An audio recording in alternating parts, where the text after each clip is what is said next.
Welcome to the SVG-TV news for Friday. I'm KAHLIL. Here are the details. Cabinet Secretary Barnwell today outlined funeral arrangements for the 5 deceased from the Fancy Rock gutter minibus accident and tributes that is for 2 missing at sea that are planned for this Sunday, the 25th, at the Fancy Playing Field with a start time of 11 a.m. She thanked the nation for supporting the affected families. That persons who are attending be seated by 10:45 a.m. so that everything can begin on time. The service will be in memory of the 5 confirmed deceased, and it will include tributes for the 2 missing children. We have confirmed dead, Annie Alexander, Raquel Ashton, Jamali Edwards, Reynold Michael, and the 2 missing children, Simon Valentine and Chance Rusty.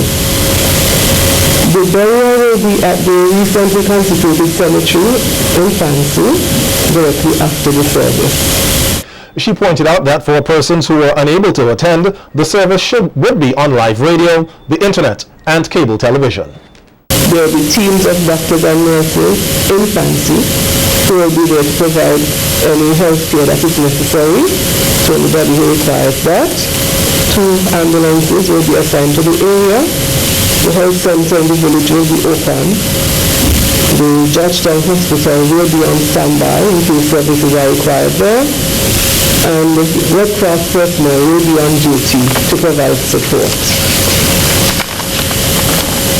We have set up tents and chairs in the area of the playing field, on the playing field and in its immediate vicinity. The Seventh-day Adventist Church has, we are very thankful for this, lent us a very large tent with a seating capacity of over 2,000. And we have also provided 500 chairs. We have been able to source other tents and chairs from places like the National Lottery Authority and from private providers, and would like to express our thanks to them. Superintendent Kenneth of the Royal St. Vincent and the Grenadines Police Force, head of the traffic branch, confirmed that a reliable shuttle bus service will be provided for Sunday's funeral service. He urged persons to utilize the shuttle service so as to prevent traffic congestion, and also asked for the adherence to the parking regulations that would be in place at ORIA. The traffic branch also said that vendors would not be allowed on the sides of the narrow, steep roads in that vicinity. There will also be areas where you can turn around your vehicles. All the traffic will not be able to go to Fancy. There are areas that the officer will tell when the line got to a certain area. There are certain areas that the officer will turn you around and he will take the shuttle bus from there. We have over 20 shuttle buses. These buses were inspected by me and also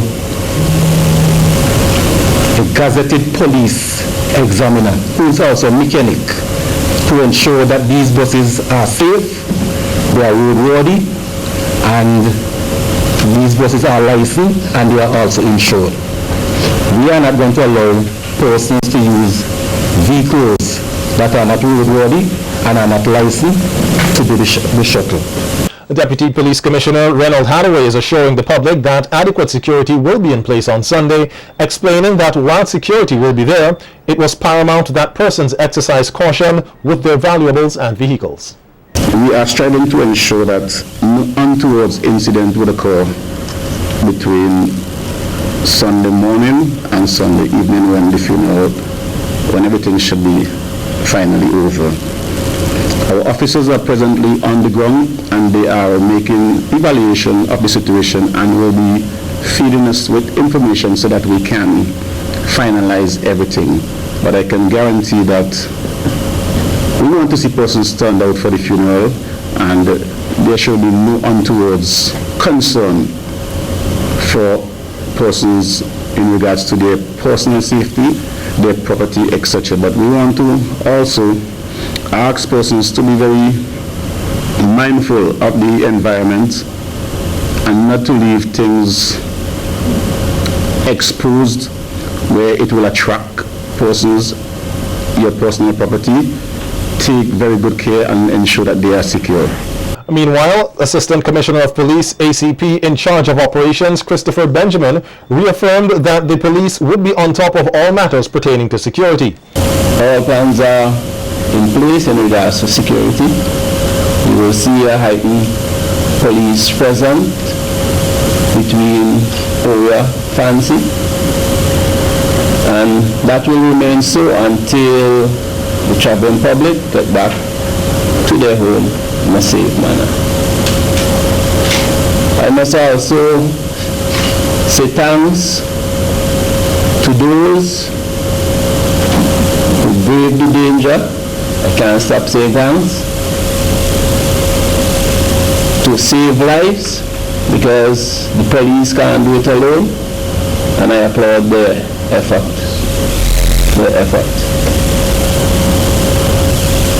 And Sunday, whatever you're doing, especially those who are attending the funeral, let safety be your watchword, and please look out for other road users.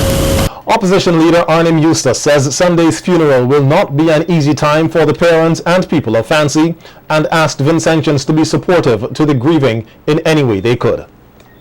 We have more stories on the local scene coming up as the SVG-TV news continues.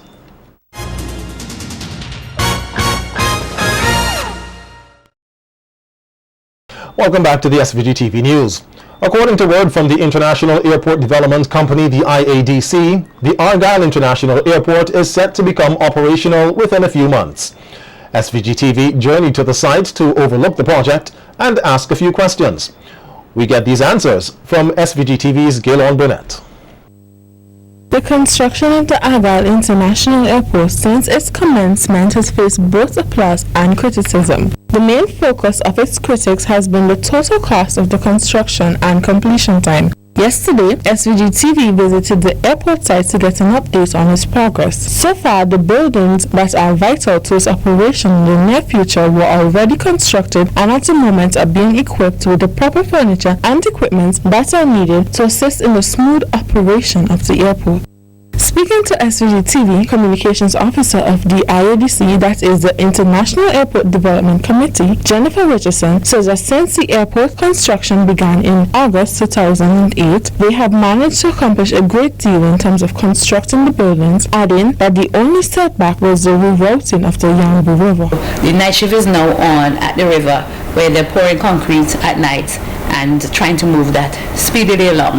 Now that has to be done quickly because there is this gap between the runway on the northern side and on this side, so that once the river work is done, we can close that gap and we can do the pavement of the runway going across there.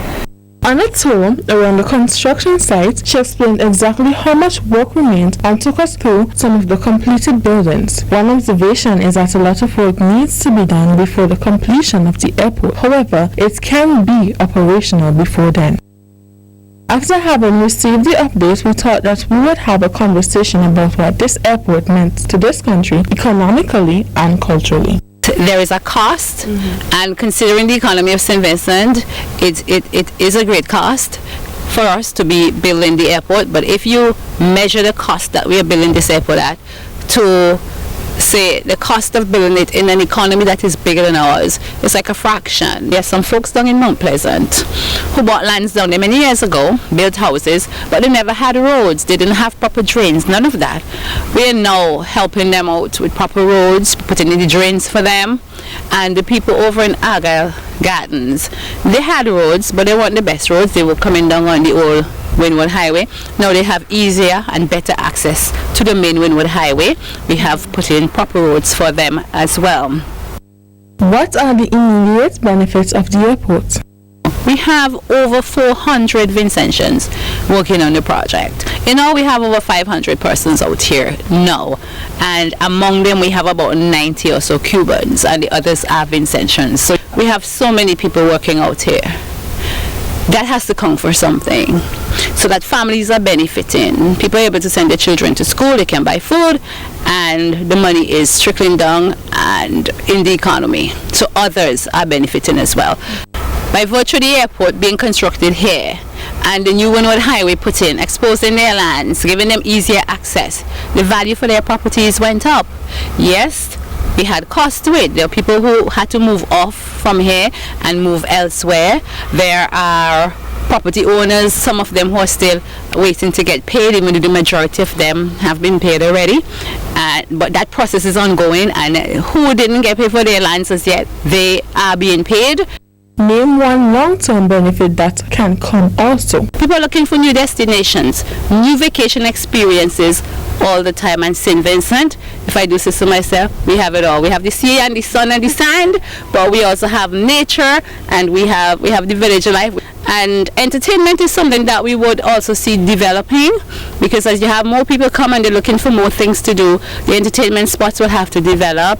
The local bands would be able to go to the local hotels. Mrs. Richardson said something that can be perceived as thought-provoking. She spoke about the need for development in St. Vincent and the Grenadines. At the moment, this country is a long way from being able to accommodate the increasingly large number of tourists that will flock to our island. She furthermore encouraged Vincentians to become more confident in not just the good that the Argyle International Airport will bring, but in our beautiful nation as well. There are lots in store, but I am asking Vincentians, do not rely on the government to do everything and hand it on a platter to you. We have to get busy. As a people, we have to take initiative, and we have to push for ourselves to get some things done. Gillian Burnett reporting for SVG-TV News. Matthew Washington of the Windsor Primary School is the 2015 winner of the Grade 5 Public Speaking Competition. The event, which was hosted by the Ministry of Education and the National Insurance Services, last week saw Matthew outclassing 5 other colleagues to walk away with the Best Prepared Speech and Best Impromptu Speech awards.